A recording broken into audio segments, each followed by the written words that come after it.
Hello and welcome to this episode in which we will cover the fly and walk navigation in Blender, and that is exactly what you can see on your screen right now. So let's not waste any more time and jump straight into it.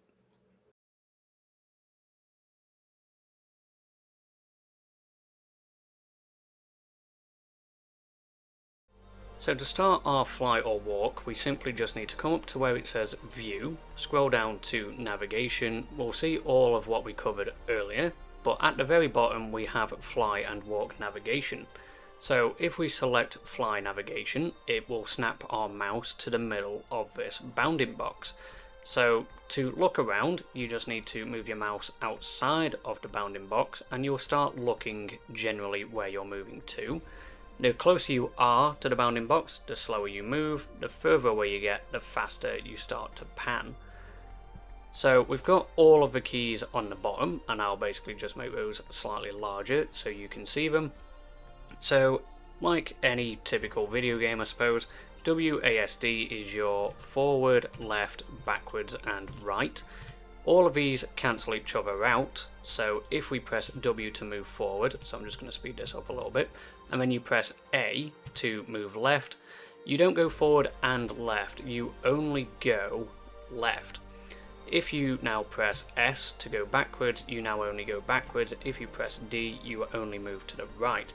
If you want to stop moving completely, you just need to press the inverse of where you're going. So we're currently going right, so we're going to press A to go left, and that will put us at a standstill. If we were to go backwards with S, and then we want to stop moving, we'll press W to move forward, and again it will put us at a standstill. So we now have E and Q, which is our up and down. So E, I mean this is a little bit confusing, I'll just preface that. So it says E and Q is up and down, but obviously on our keyboard we have Q then E. So long as you remember that E is up and then Q is down, and then in the same sense, if we're using Q to go down, we just need to press E to basically stop, and then press E again to move up, and then Q again prevents us from doing that. The middle mouse, or the scroll wheel, being held down is basically our panning.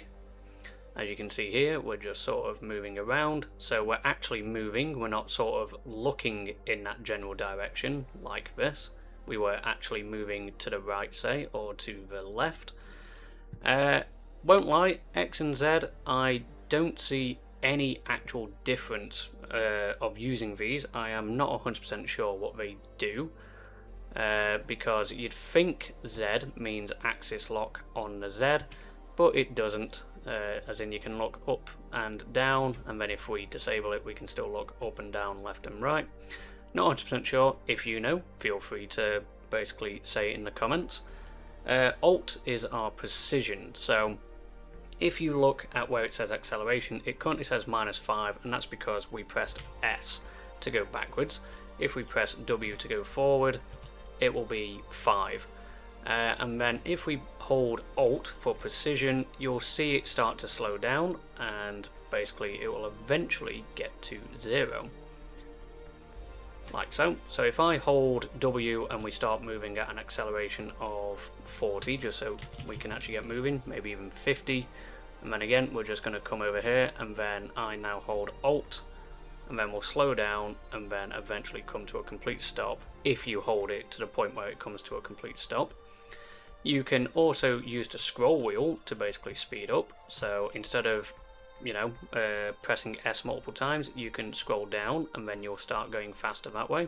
Just as much as if you scroll forward, you'll start basically going forward that way. So if we move to the right, basically it inverses it. So scrolling up moves you left faster, scrolling right, or scrolling down moves you right faster. And then basically, yeah, that's everything to do with our flying. The only thing we've got to cover now is our free look. So what you've got to remember with this is if we move forward, so I'm just going to make this slightly slower. So okay, so we're moving forward. If we use control and now look down at, say, this, we are going to keep panning basically to forward in the direction that we're going. So if we let go of control, we now start moving in that direction. So again, we can, look this way, and if we let go of control, we now just start moving in this direction.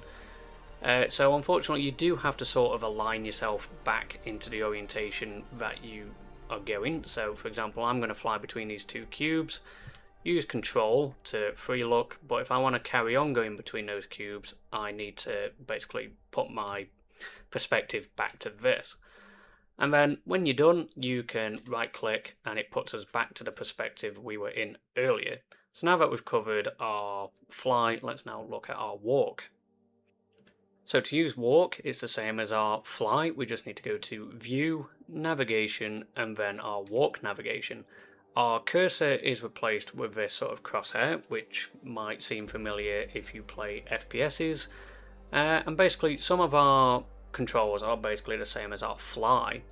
So if you remember, we've got gravity off, and W is forward, A is left, S is backwards, D is right. We can use W and A at the same time to fly forwards and left. We can use S and D at the same time to move backwards and right. We've got E and Q, which basically E gives us up and Q brings us down. And then we've got R and F, which is up and down. You might not think there's a massive difference between those. So the difference is the Z direction anyway. So no matter where we look, E takes us up on the Z direction and Q takes us down, whereas R and F is dependent on the way we look. So if we basically look straight on, we'll get the same effect. R will take us up and F will bring us down. But if we look at the floor, R will start to move us forward and F starts to move us backwards. So it's dependent, R and F is dependent on where you're looking, whereas basically E and Q are locked to the Z axis basically. V is to jump, so to do that, what we'll do is we'll just fly forward over to here. Because what we need to do is we need to activate gravity. So gravity is the tab button, so if we press tab, we'll start to fall. So V basically makes us jump quite high by the seams of it. And then if we turn gravity off, yeah, we can't really jump based on zero gravity. So now that we're here floating in the open, if we press tab to turn it on, we'll basically just start to fall.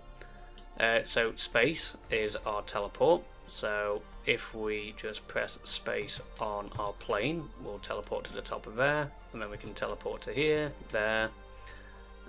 This is tons of fun, if I am absolutely honest.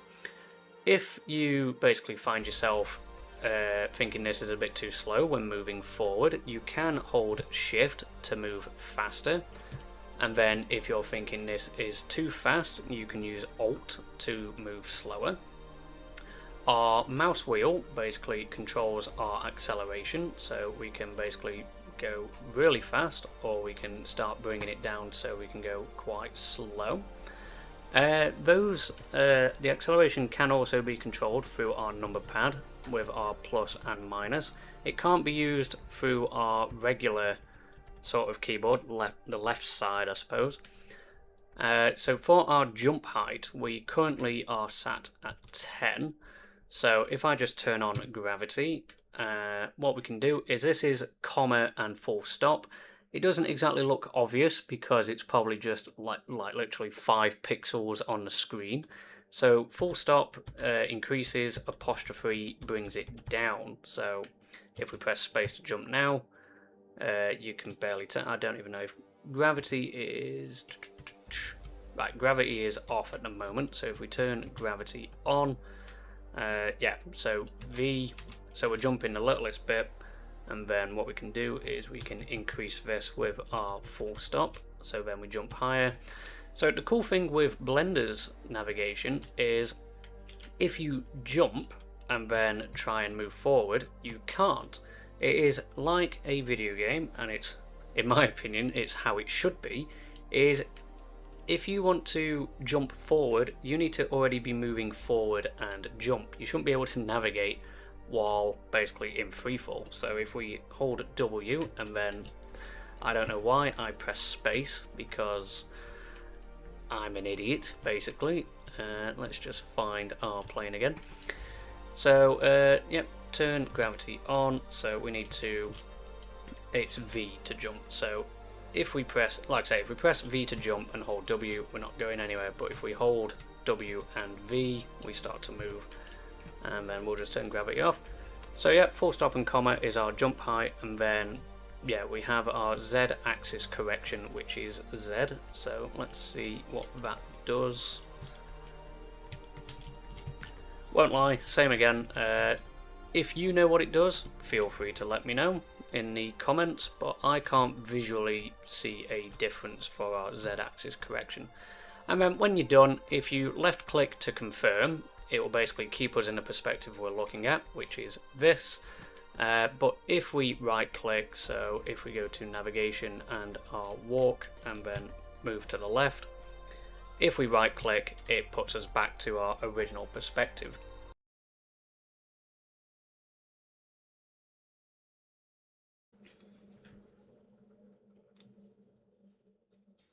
So now that the controls of walk and fly have been covered, some optional extras that you can have when you're basically going about your scene is you can actually have material preview or even the render preview on. I wouldn't personally recommend the render preview all that much because it is just constantly playing. So if we go to navigation and walk, for example, and then if we turn on gravity and start walking forward, as you can see, everything is just generally noisy. If we keep still, that's fine, but the moment you move, it just becomes... I mean, if this is basically what you're going to have in your game engine, for example, and you just want to see what it might look like from here, then yeah, that might be good enough. If you want a smoother playback, then yeah, definitely only try material preview. So if we do this again, as you can see, it's not really noisy at all. Obviously, it does also depend on how dense your scene is, as this is relatively, I'd say low poly, but there's basically barely any assets in this on top of. And then finally, one of the extra things that you can do with this is you can actually keep the playback running. So we've got this little platform that moves, and I'm sure I'm going to fumble this, but if we go into our walk navigation, and turn gravity on, what we can do is we can actually just basically act as if we're playing a platformer. The only issue is if you do manage to land on this, you will eventually fall after it moves away, so you don't move with the floors, unfortunately. I even put a base boundary around it. You don't get pushed, it simply just ejects you, or you basically phase through it. So yeah, hopefully you have learnt something from this, and thank you for watching. I will see you in the next one.